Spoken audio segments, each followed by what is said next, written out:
Hey guys, Xaoslegend here. Just, I guess I'm going to start recording a few videos soon with my new version of Jund. So I'm just going to go over the deck really quick. Show you what I've been running. It's, I'm not too excited about playing a Jund deck because, it is Jund and, it's the default deck of the format.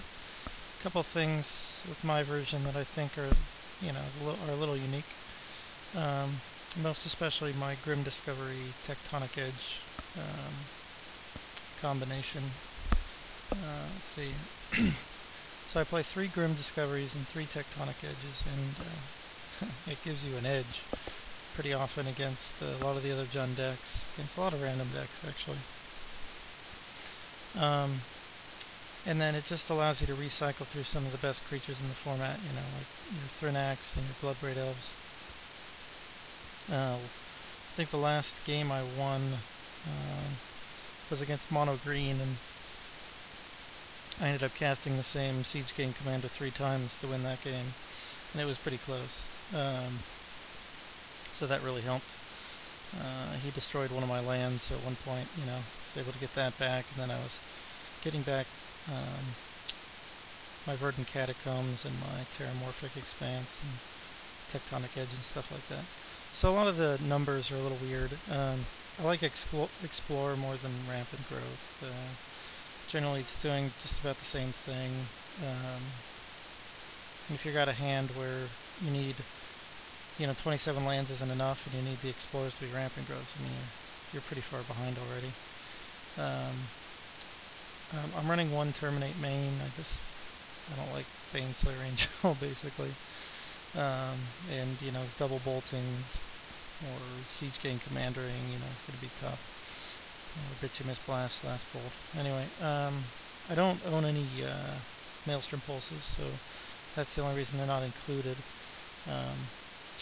Instead, I'm just running Jund Charms, which seem to be pretty good. Like, they're not very, people don't expect them. So, like, a lot of times I get a 2 or 3 for 1 with the 2 damage. Every once in a while I live the dream and I pump Putrid Leech into my opponent's untapped red source. They go to Bolt Leech, and then I Jund Charm, and then I've got a 6/6 monster, and usually I win that game.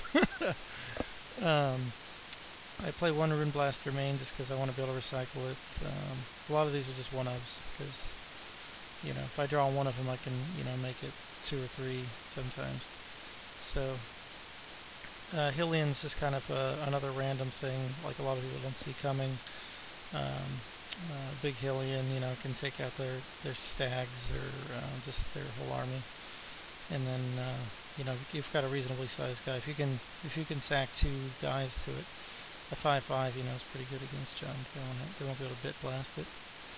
And then I can just get it back and do it again. So, in the games where that's important, it's pretty good.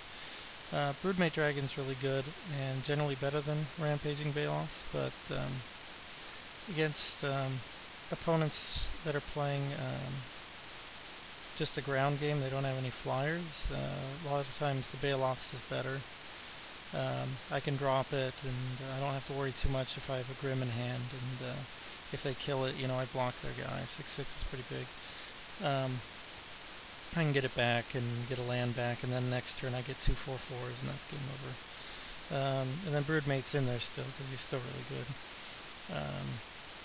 Let's see, the standard package of 4 bolts, 4 lightning, 4 Thrinax, 4 Bloodbraid, 2 Bituminous Blasts, a couple of Putrid Leeches, then the sideboard, I guess the lands, 3 mountains, 2 forests, 2 swamps, 3 Terramorphic Expanse, 3 Tectonic Edge, 4 Verdant Catacombs, 4 Raging Ravine, because it's the better of the 2, 2 Dragon Skull Summit, 4 Savage Lands. So pretty standard. With running 27 lands and the Grim Discoveries, you don't usually have color problems. And when your opponent tries to board in Rune Blasters, you're able to just get your lands back, and it's not really that big a deal. Unless he's so far ahead of you, that you're too slow. That's what the Explorers are for. I wouldn't mind finding room for 2 more Explorers. but I don't know what I would take out. You know, you kind of need some of these bigger drops, and I guess I could take out like a Rune Blaster from the main and like Jun Charm or something. But I just kind of nice cards to have. So 2 Malakir Blood Witch, just because once again Baneslayer is really annoying. And mono white has a lot of options against you, so it's nice to have something against them that's really annoying for them. Bit Blast is because against Jund you want as many 2-for-1s as you can get. Rune Blaster again, it's just really good against Jund. It gets really irritating for them when you keep Grim Discovering it back. You can just take him down to like 3 lands for the rest of the game a lot of times. 2 Infests for Bear Claw and the pro black guy that removes a black permanent. I mean, you gotta be able to get rid of it. And just super aggro decks, it's always solid against. Another Terminate, a couple Death Marks. A lot of the decks that are doing well right now are the like the blue, white, green, or green, white, red super creature decks. So Death Mark's definitely good against them, and Terminate's just a good catch-all. Dragon Claw just gives you the edge against mono red. So you can, after sideboard, you can have almost all your cards be red cards against them. And then, if you ever draw Dragon Claw, you're just gonna win usually. So that's the deck. I've played about 25 rounds with it, and so far I'm about 5-2 is my average is my record overall. So I win 5 games, I lose 2.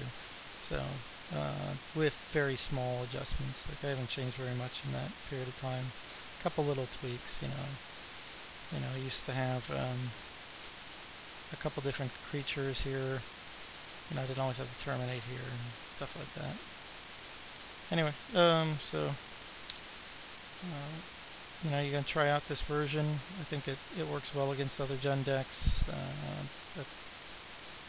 See, I'm 3-1 against other Jund decks overall, so like 6-2. And I'm not the most amazing player, but it's in constructed yet. But my rating's gone up to the 1750s, and I'm just starting to play constructed, so it's not too bad. Starting to get around to where my limited rating is, and I've been playing limited a lot longer than I'm playing constructed. Anyway, see you guys later. Thanks for watching.